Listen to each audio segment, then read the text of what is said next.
ఎన్ని రకాల మంచూరియా తినుంటారు నాకు తెలిసి వెజ్ మంచూరియా తినుంటారు, చికెన్ మంచూరియా తినుంటారు. కానీ ఇంట్లోనే మిగిలిపోయిన రైస్తో ఎప్పుడైనా మంచూరియా ట్రై చేశారా? ఈ చల్లటి వాతావరణానికి చక్కగా ఇంట్లోనే, బయటికి వెళ్ళడానికి కూడా వీలు లేదు కాబట్టి చక్కగా ఇంట్లోనే చేసుకోవచ్చు.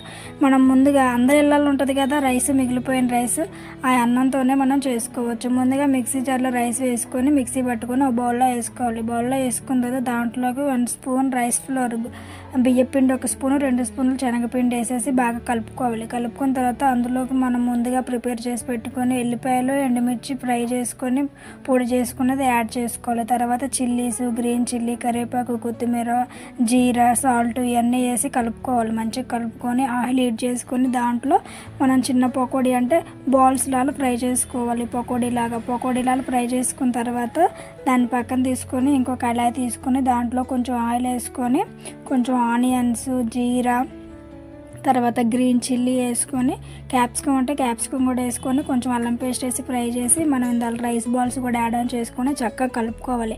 కలుపుకున్న తర్వాత అందులోకి కొంచెం కారం వేసి బాగా కలపాలి. తర్వాత కొంచెం వాటర్ కూడా వేసుకోండి. గ్రీన్ చిల్లీ సాసు ఇవన్నీ వేసేసి కలుపుకోవాలి. కలుపుకున్న తర్వాత దాంట్లో లాస్ట్కి కొత్తిమీర వేసేసి, ఆనియన్స్ వేసి, లెమన్ వేసి చేసుకుంటే చాలా బాగుంటుంది. మంచూరియా కంటే ఇంకా టేస్ట్ వస్తుంది. ఒకసారి ట్రై చేయండి.